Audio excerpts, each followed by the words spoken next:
Hi, I'm Cheryl Brunette, and today we're going to look at a very stretchy decrease bind off.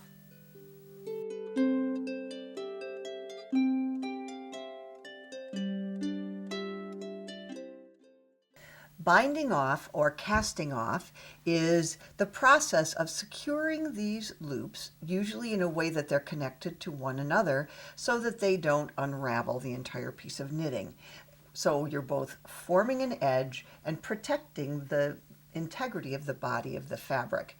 Now, one way to do this is with a needle and a length of thread. A tapestry, notice, is a very blunt tapestry needle. I could cut this off here and do some mechanisms and come up with a pretty creditable bind off. In fact, we've done that before.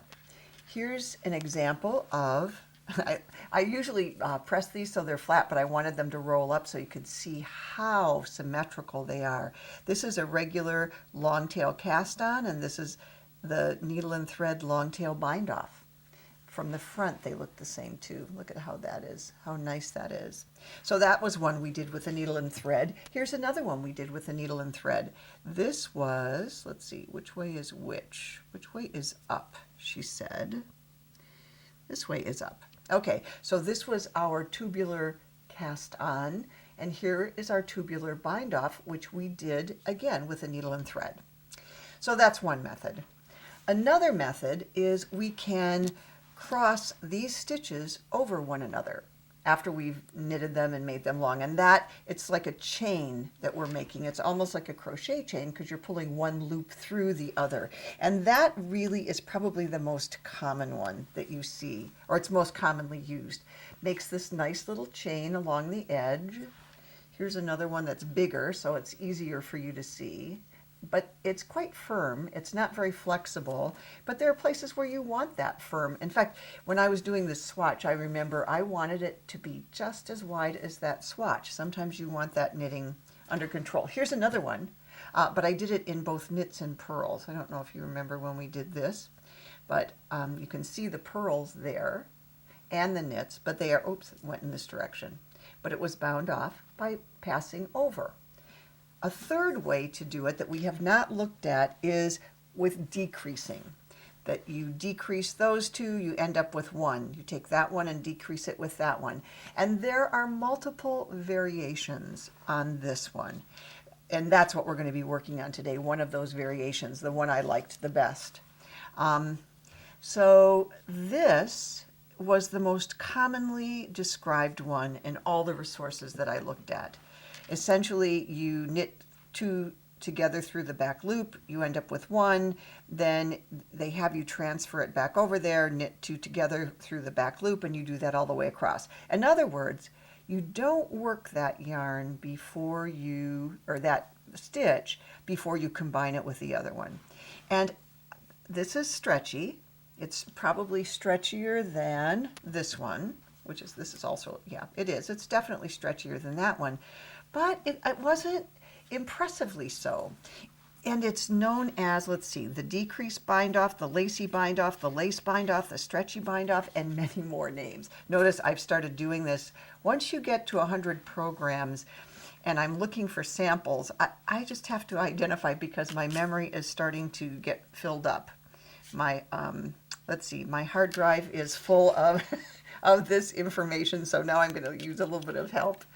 So there was another way to do it, and this was the way I thought was really interesting. This, again, is a decreased bind off, but if you look carefully at these two edges, this one has like a little bump right in the center of it. Just this little extra bump, and that's because you're working things. You're working the stitches before you knit the two together.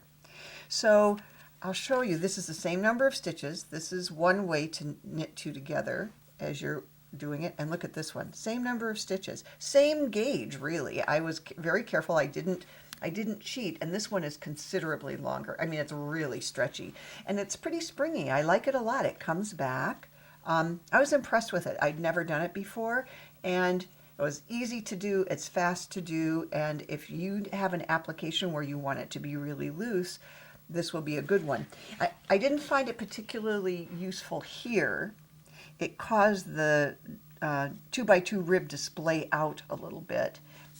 However, if I had picked this up around a neck edge, then that would be spread out already. So this might be really suitable, and especially for a little kid's sweater, because they're always struggling with those things that have to go over their head. I think it might be a really good bind off there. And I didn't do it in knit and purl, I just did it the way I'm going to show you on the knit side. And finally, I used it here. This is that little sample that I showed you last time of the beginnings of the, what's the name of this? Swallowtail. That's it, Swallowtail. This was the sampler that I made for the garter stitch tab. There's the cast on right there, and then it went out like this. And so this edge was growing, and I used this bind off on it, and look at how nice and stretchy that is.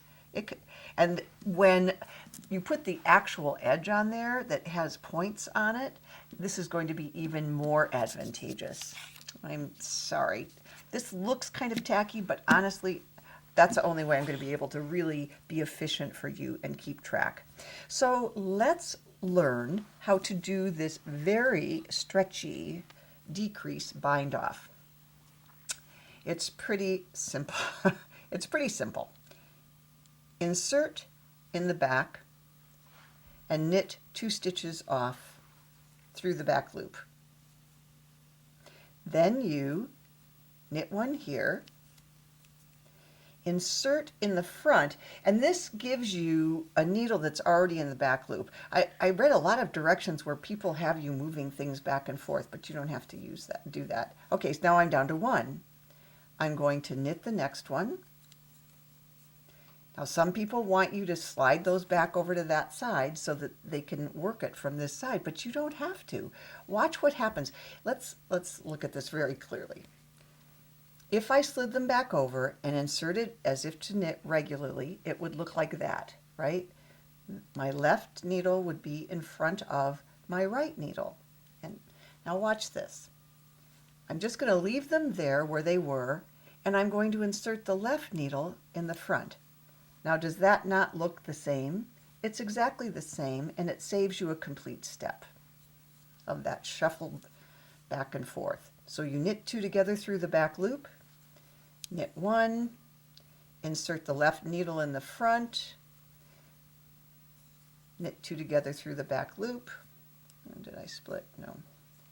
Knit 1, knit 2 together through the back loop by bringing the left needle over. You know, these are bidirectional. They both have a point, right? You can go stick them one way or the other. And I found this to be really fast once I got going. And I didn't make any extra effort to make it loose, for example. I just used a regular, it somehow gauges itself. Now you can see those little bumps that are forming. Somehow working that extra stitch, when I work this, it forms that little extra bump. Whoops. Stick that in there. Knit it off through the back loops. Again, knit 1, knit 2 together through the back loop by bringing the left needle into the front. If that makes you really, really nervous, you can always do it the other way. You can slide both of those over to the left needle and knit them off through the back loop. Those are the same mechanisms. It's just the first way I showed you was faster. And the front automatically sets it up. There we go. And so I will just cut this and pull it through, and look at how flexible that is. Really, it's really quite dandy.